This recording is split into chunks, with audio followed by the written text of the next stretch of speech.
I invite you to join me in giving a big McMinnville Noon Rotary welcome to the Governor of Tennessee, Bill Haslam. Thanks, Bill. Thank you all. Let's have a seat. Thanks. Please have a seat. That was really nice. I ought to just say, I'm Bill Haslam. I approve that message. You all have a good afternoon. And I got the message that I'm the second Haslam to speak, but that you're going downhill, so I totally get it. Hey, welcome. I really appreciate you all being here. I am going to try to do what he said. I'm going to try to give a really quick state update and then save as much time as we can for question and answers. Also appreciate the warm welcome, and I was actually really pleased that it actually was for me. I say that because several months ago we were traveling, and we really do try to sell Tennessee all over the world, and we were recruiting business over in Asia, and we'd been in Korea, and we were flying to China, and we flew out of Seoul, Korea, and landed in a little town of 8 million people you probably never heard of called Hangzhou, China. And we land there, and I'll tell you a little secret. As governor, there are a few perks that come with the job. One of those is when you're traveling domestically, you don't have to go through the whole metal detector deal there. You just kind of bring you in, take a back door, and all of a sudden you're on the plane. And then you land in some other state, and some state trooper from there meets you at the gate, and bang, you're in a car. And so it's really nice. But when you travel internationally, you don't get any of that stuff. So we had landed. We were really late when we landed in China, and I'm with Commissioner Randy Boyd, and my wife Chrissy is with us because she sells Tennessee better than anybody. And so we're kind of late. And I'm saying we have our stuff in the overhead bins. I say, hurry, get your stuff out. And so we're doing that. And she's looking out the window, and she goes, "What's all that about?" And we look out there it's one of those planes with an external exit, where you walk out onto the tarmac. And we look out there, and there's a band, and there's all these military people, and somebody waiting at the bottom of the steps with, and I said, I don't know, get your stuff, hurry, we got to hurry. And so the minute we walk out of the plane, this band starts playing, and all these people come to attention, and they're saluting, and we walk down the steps, and this woman hands Chrissy a bouquet of roses, which she told me later was more than the total amount of roses I'd given her our whole time married. She might be right. So she gives this. They have this big ceremony, and the band's playing. And then all of a sudden, they put us in these kind of limousines, and they whisk us away. And I was like, wow. And so I turned to our host, and I said, well, what was all that about? And he said, do you want an honest answer? He said, yeah. I said, we're having the G8 summit of the largest eight economic nations in the world meeting here in a month. And we were practicing. and you were the President of the United States, so okay. So I'm glad that you actually were expecting me here and you weren't just practicing for whoever's coming next. Hey, also, by the way, and I think to all the folks who prepared the lunch, I ate a lot of Civic Club lunches, and they're not like this, okay? So be grateful. This is really terrific, and hopefully the folks back in the kitchen can hear me because that was great, and I really appreciate it. And thanks. One quick nod of that, tip of the hat to Motlow State. You mentioned there's a new $5.5 million robotics center coming here, and your center bowling was a big part of helping make that happen. Has worked hard. It's part of our grants we're doing to try to increase capacity to make certain people are ready for the workforce.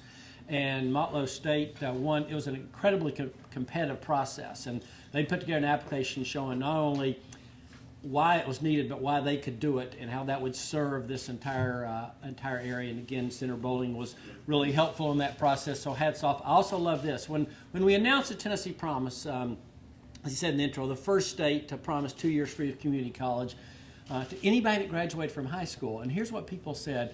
Well, it's a bad idea because if you give that to people free, those are kids that probably weren't going to go to college, so they probably won't be ready, and they probably won't do well, and you're just wasting their money. Well, if you call Motlow State when they're off hours and you get the recording, you will get the president's voice saying, Motlow State, where 87% of our students continued from the first year to the second year. That's, by the way, that happens to be number one in the state. So that's pretty cool. Really cool. Well, let me just kind of give you a quick update on the state, and like I said, then we'll talk about whatever you want to. The really good news, and there's a lot of reasons for it, but is that your state is great financial shape, and that should matter to you. You want to be in a state where the state's not in debt.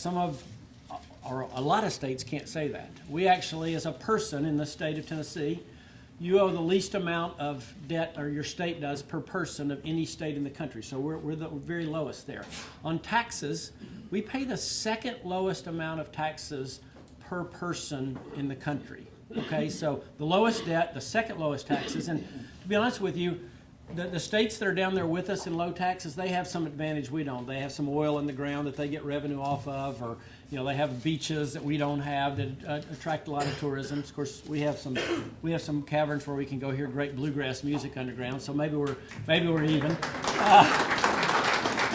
But low debt, low taxes. We're running the state the way you run your own family, and that's what we promised to do. And we have said we've actually shrunk state government. A lot of people talk about we want to run government like conservatives, but we actually have done that. We've cut $500 to $550 million in ongoing expenses every year out of the budget. What that's allowed us to do is to not cut where other people have. What we haven't done is cut public education because we believe in it so much. K-12 education in Tennessee, we had the largest increased investment in the history of the state without a tax increase last year, and we hope to do that same thing. We want to pay our teachers more. We want to provide more opportunity for our students. We want them to have not just the Tennessee Promise, but to be prepared when they get there, so that when those companies come looking for jobs, that we can say, we're ready. We can provide the workforce you need. We've been bragging for the last 3 years that we're the fastest improving state in the country in education results, and that basically tests. There's one test they give across the country. It's called the NAEP, the National Assessment of Education Progress. It's given to 4th graders and 8th graders, random sample of kids in all states, so we can compare English language arts and math. And again, for the last, you give it every 2 years. Both of the last of those sequence of tests, we've been the fastest improving. 3 months ago, they announced the science results, and we're wondering, well, I wonder how we're doing in that. And so, once again, we were the fastest improving state in the nation in science results. And here's something really cool. We continue to shrink the gap between minority students and majority students, which is really important. And about 40% of the room will like this fact, some others won't. For the first time ever on science tests, our girls outscored our boys. Okay, typically girls haven't done as well as boys have in science, and that's changing. Why is that important? Because you think about how many jobs are STEM related, science, technology, engineering, math in the future, and we want to be able to say our whole population is ready for the job opportunity. So huge progress being made there. Tennessee Promise has meant that we've dramatically increased the percentage of students who are going on to school beyond high school. And by the way, that's all kind of school. So those are people at Motlow State going for a 2-year degree, or maybe you get a specific skill. Those are people going to 4-year schools. We have a freshman at UTK here. And those are people going to our technical schools who are maybe learning, I want to go get a welding certificate so I can go get a better job. And we want to provide, again, those opportunities because it's made a difference. Today in Tennessee, more people have a job than have ever had a job in the history of the state. In the last 6 years, we've basically added about 370,000 net new private sector jobs in Tennessee, which is one of the fastest rates of increase in the country. So we're making great strides there. So if you look at the things that are our primary response, we do a lot of things in the state, okay? We build roads, we run prisons, we educate 5-year-olds, we educate PhD students, we help people that want to adopt children, we help people that need a foster child situation, we help people who are caught in opiate addiction. I can keep going on and on about all the things we do. But we always start with the basics of we want to make certain we're preparing our students for the future. We want to make certain we're bringing jobs. There's very little we can do in government that's as important as making certain people have a great job. And the third thing, we want to run the budget in a responsible way. And because of that, we have what is it's a high-class problem of actually having a surplus this year. Now, it's interesting when you have a surplus, a whole lot of people have an idea for what to do with that. A whole lot of people. But it's maybe good to back up. Let me just ask you something. How did the state of Tennessee, we're going to move now to question and answer. I get to ask some of the questions and you all get to ask some, okay? So let me ask you this. How did the state of Tennessee end up with a surplus? What happened? Anybody know? We just happened to get lucky, or what happened? Okay, strong economy is right. So basically last year our GDP grew at almost twice the national average, okay? I think some of that is, to be honest with you, some natural advantages we have. We're at a great spot in the map, by the way. When people want to distribute something, we're right in the heart of where a lot of people live. So some of that. But second is, we've kept taxes low, we've kept regulations light, and we've said business matters. And we've gone out and communicated that. So we've helped do that. We've also made the kind of place people live. So strong economy helped. What else helped? Anything else? Say again? Conservative spending, as Senator Bowling said, we've cut, again, I keep saying that, $550 million in ongoing expenses. That's hard. Here's what I've decided about government. Everybody says, I want you to run government like business until you do. And they say, oh, I didn't want you to cut that part.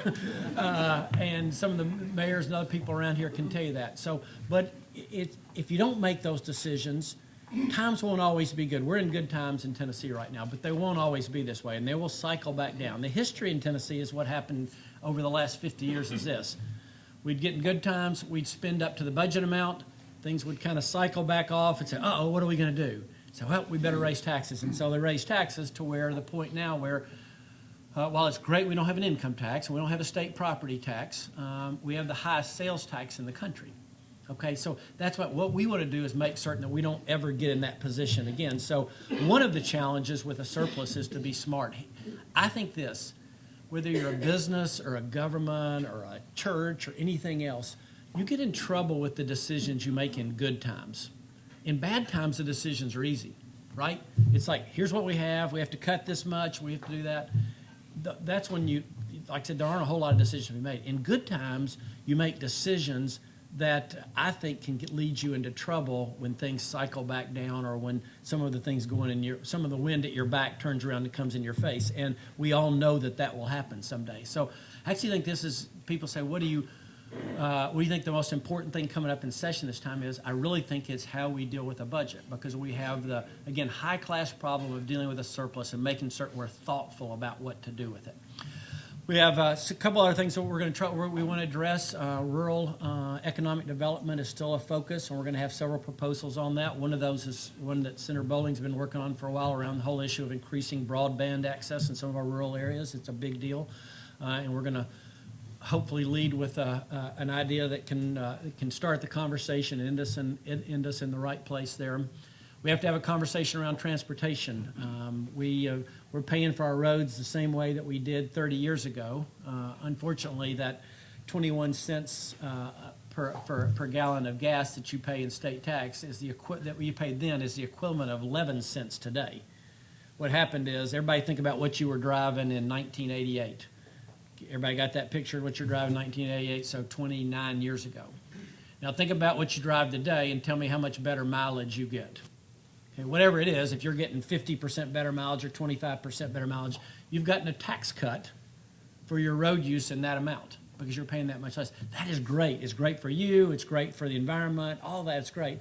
But it's meant we have new challenges, and we're going to have to, if we're going to take advantage of where we sit on the map. Remember I said God put us in a really good place in the map where we can reach out and touch a lot of people. We have to make certain we always have the infrastructure to take advantage of that when we're out recruiting jobs, and that's just forever been a strength of ours. So several challenges coming up, but I love the position we're in. We're coming from a position of strength with strong budget, education, both K-12 and higher ed is heading in the right direction, and the economy, again, is continuing to work in our favor. So I'm going to stop there, and I think I got several more 15-plus minutes, and I'll talk about whatever you'd like to talk about. And I always say anything's fair game except who's going to play quarterback next year. Yeah. Governor, I appreciate you recognizing tourism and bluegrass underground. Yeah. Obviously, that's very important to us locally. We share a park with White County and Rock Island State Park. Obviously, Fall Creek Falls is in the news a lot, Right. which is huge for this area. Sure.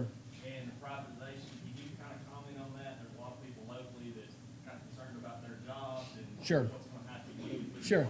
Yeah, so let me just talk about state parks in general. I see state parks as being a great asset for the state. There are certain folks that's their most convenient way to have a vacation. It's also a source of economic development in a lot of our rural areas. The problem we have with our state parks is this: we didn't invest in them forever. And so we have a lot of facilities that had become substandard.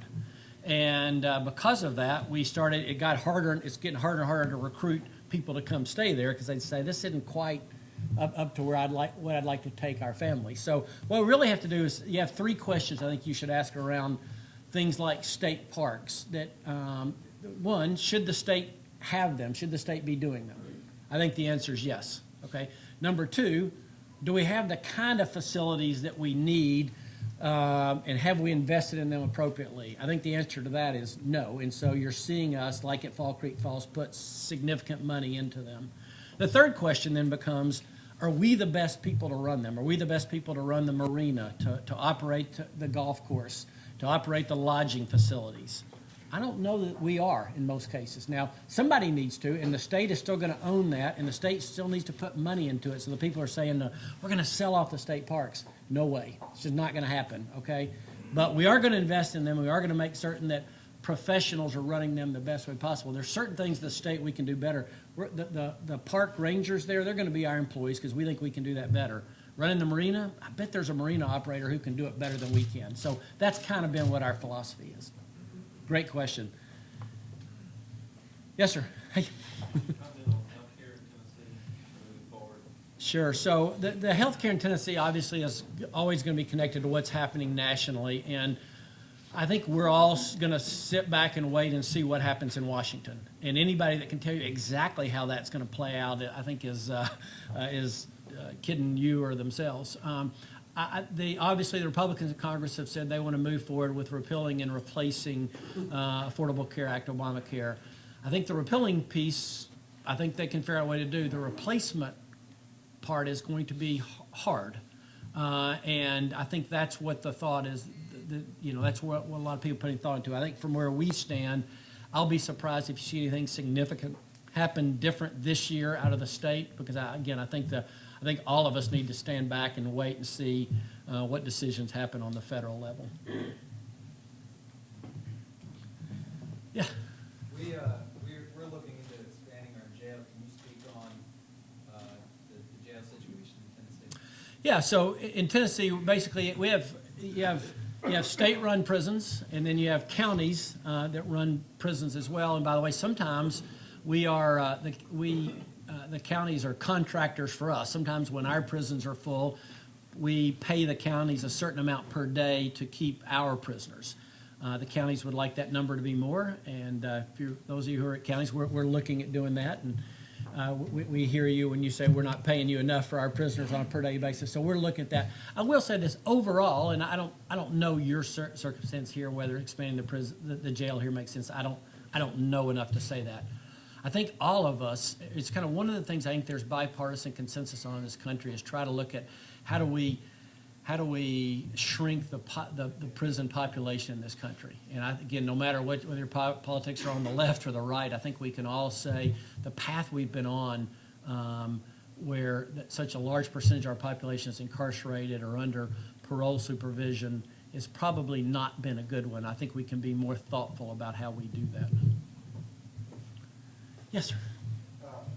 With the new administration coming in Washington, D.C., how do you think that will affect federal to our state? Yeah, I'm actually really hopeful there. I've had a couple long conversations with Vice President-elect Mike Pence. We've been good friends for a long time about their plans, and they really do mean it, that they think there's a lot of things that the federal government's been doing that it should be the state's responsibility. And so when I met with President-elect Trump and I'd ask a question about this, he'd go, I think that's the state's decision. I think that's the state's decision, which is a good answer for us.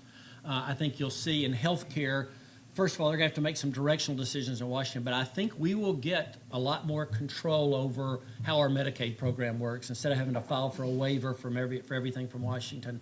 Now, having said that, we've been asking for that forever, but we are also going to be the dog that caught the bus, because now a lot of those hard decisions about who you cover, what you pay for, and what you pay the providers, those are ours. And so as Republicans, we've been asking forever, block grant Medicaid to us, and I believe in that concept. You give us a certain amount of money, let us run it, take care of people, we'll do it cheaper than you will, and I guarantee you that's true. But now the risk is going to be on us. So they're going to block grant a certain amount of money. A new drug comes out. There's a new drug that covers hepatitis C. It's wonderful, but the regimen costs about $90,000 per person. Bam. Okay. you start adding a few of those and you got some real money real quick. I use that as an example. We lose a lawsuit. Now it's all on us instead of 2/3, 1/3 split. So I think we'll have a lot more state control, which is a good thing. I think you'll see that in education. The places where we really interact most with them are education, healthcare, little bit transportation, and then some human service issues. But I think you'll see a lot more state control. And again, I'm a governor, so of course I'd say this, but I think that's a really good thing for the country. The country's just too big to run right now. Let me just tell you that. No president, I don't care who they are, can really run the country. The whole thing's too big. And that's why the founders had the right idea. Let's let states run these portions of what they do. Obviously, the federal government's going to do national defense and a lot of interstate issues, but there's a lot of things we can do better because we're just closer to people.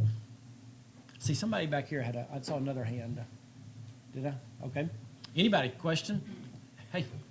This community's been impacted by the opiate addiction and Yeah. hereditary abuse.